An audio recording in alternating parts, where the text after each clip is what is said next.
your Miss America. Miss America,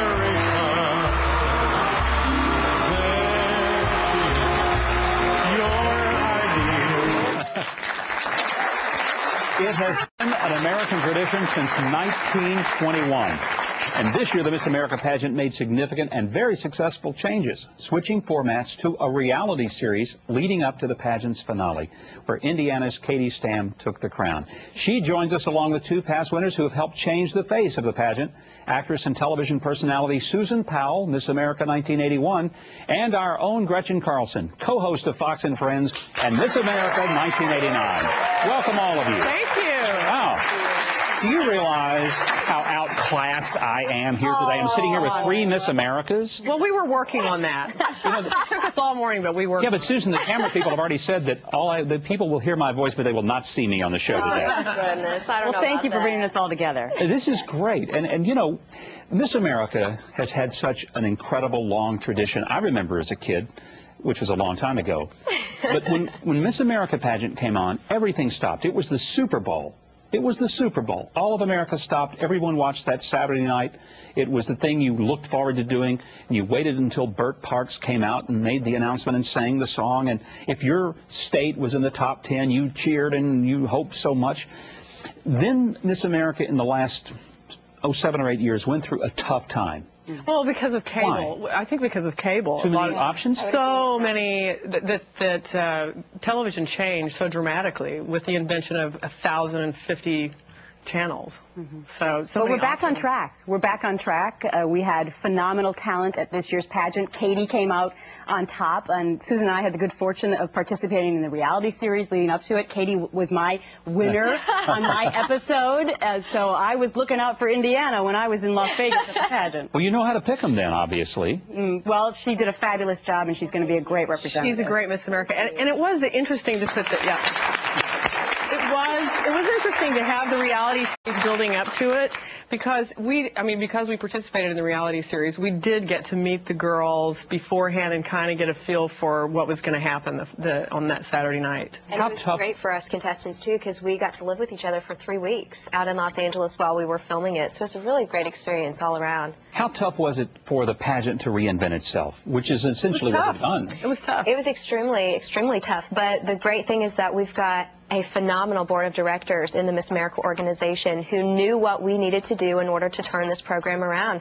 And you know what? We had the highest rated show on cable television that night, and we were third highest overall television shows. So it was a really great and successful night. Like, here's what happened. A couple of years ago, some people who were running the pageant wanted to take talent out of the Miss America pageant. And those of us who entered the pageant specifically for the talent reason, it was 50% of our points. Yeah. You know, we had a heart attack at that concept of it being gone, because that would make the Miss America program just like any other pageant, which is what we've worked so hard to make people understand. Well, I think it's like a lot of things. When you go into transition, they were trying desperate measures. They said, people are bored with the talent. The ratings are sinking during talent. So they said, let's take all the talent away instead of maybe... At a time when the whole American Idol was focusing talent and everybody in the world was watching it. But it was a desperate attempt to try to save, and then what it did was make it worse. And people were crying out and saying, you know, I mean, people who love the pageant and people, you know, I mean, they would watch it once a year like you would say, that was the reason the family gathered around, was to see the talent and their classic Miss America talent. Okay, I want to address an issue that I think we've got to talk about, because there's long been this sort of general criticism. Well, the Miss America pageant is basically a beauty pageant.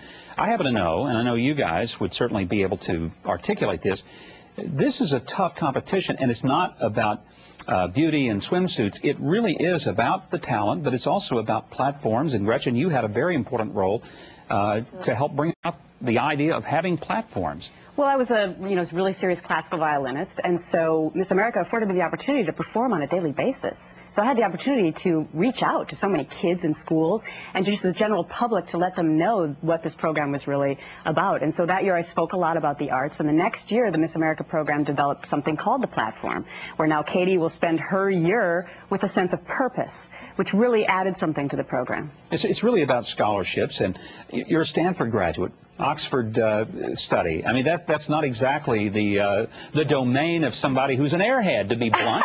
No, but it's interesting what happens when you become Miss America, because it's almost as if your resume goes out the window. for, you know, and actually it's something that you live with for the rest of your life in positive and negative ways. But hopefully by you having us on the show, I mean, people can again see that this is an intelligent program. 35% of your points are based on interview, a huge portion on talent. I mean, look at what Susan's doing now. She's still performing all these years later. I was of the generation with no platform, just platform. What would your platform have been? What would your platform have been? Make as much money as possible. You know what I was hoping you would say world peace. and world peace. I want to throw this out too. With the emphasis on education and the emphasis on scholarship, Miss America is the largest provider of scholarships for young women. We give away $45 million every single year for women to through all the further state their pageants. Exactly. And wouldn't it be a tragedy if that were to go under? I mean, I know so many. I mean, we are sitting here lucky enough to, and there's a huge element of luck too, by the way, and timing.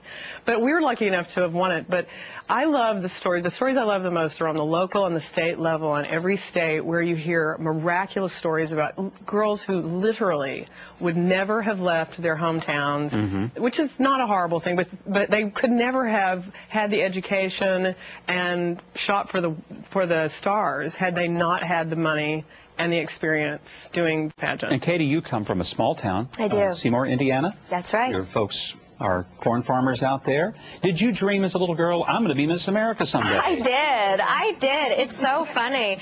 Ever since I can remember, I have always looked up to Miss America. She was my American Idol, my role model. And so even as a little girl, 3 and 4 years old, I set that goal for myself to become Miss America. And I've reached that. You know what's painful for me? I remember the time in my life when I realized that I had gotten old enough that I no longer was seeing Miss America as a possible date, but I was old enough to be her dad. Oh, goodness. You know that things have kind of gone downhill. It's worse when you're a farmer and you know you could be her mom. Well, you know, when I've got a daughter older than the Miss Americas have been for the last 5 years, that hurts. I got to tell you. Well, I'll let you guys know when I get there. Well, none of you look like you're ever going to get there. Some of us look like we've been there many, many times over. And we're going to keep you here for a few minutes if you will stay. And we're going to talk about Katie's career ambition is to be a television reporter. Now, I think we ought to let you try out today. Hey, Fox may hire you. Well, I mean, look, if they'll have me, believe me, you got a real shot at this. Oh. Why don't you take us out to the break? All right. All right. That's good. Coming up, improving our children's education, equal pay regardless of race or gender, and the growing trend of community volunteering. Plus, Oscar-nominated actress Rosie Perez is using her star power to brighten the lives of inner-city children. Stay tuned.